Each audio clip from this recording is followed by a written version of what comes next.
Hier, de grands panaches de fumée s'élevaient au-dessus du quartier latin du centre de Paris, alors que les pompiers lançaient des jets d'eau sur l'incendie. Les images montrent que la façade d'un immeuble du 5e arrondissement s'est effondrée. Le quartier est en état de choc. La maison a été secouée complètement, oui. J'ai dit qu'est-ce qui s'est passé, on pensait que c'était le ciel, pas du tout. Après on a appris que c'était là-bas, ouais. C'est terrible. L'explosion a été entendue pour la première fois à 16h55, au moment où les gens rentraient chez eux après le travail. Le chef de la police a déclaré que l'explosion s'était produite dans une école de mode et de design, aujourd'hui incendiée. Les habitants des rues avoisinantes n'ont pas été autorisés à rentrer chez eux après l'explosion. Le quartier est habituellement bondé de touristes et d'étudiants étrangers au début de l'été.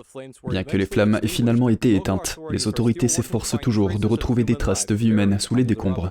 La ville a mobilisé de nombreuses ressources pour lutter contre l'incendie. Tout comme je suis évidemment extrêmement prudent sur les causes de cette explosion qui a provoqué cet incendie, sur lequel nous avons 270 sapeurs-pompiers de la brigade des sapeurs-pompiers de Paris qui sont engagés et nous avons 70 véhicules qui sont engagés sur le terrain. Pour l'instant, la cause de l'explosion reste inconnue, mais l'adjoint au maire de la ville a évoqué une fuite de gaz. De plus, certains témoins sur place ont déclaré qu'il y avait une forte odeur de gaz dans l'air peu avant l'explosion. Les enquêteurs cherchent à déterminer si l'explosion est due à une négligence individuelle ou à une autre cause. Paris n'est pas étrangère aux explosions de gaz, notamment en raison de la densité de sa population et de la vétusté de ses infrastructures. Sam Wang, NTD Actualité.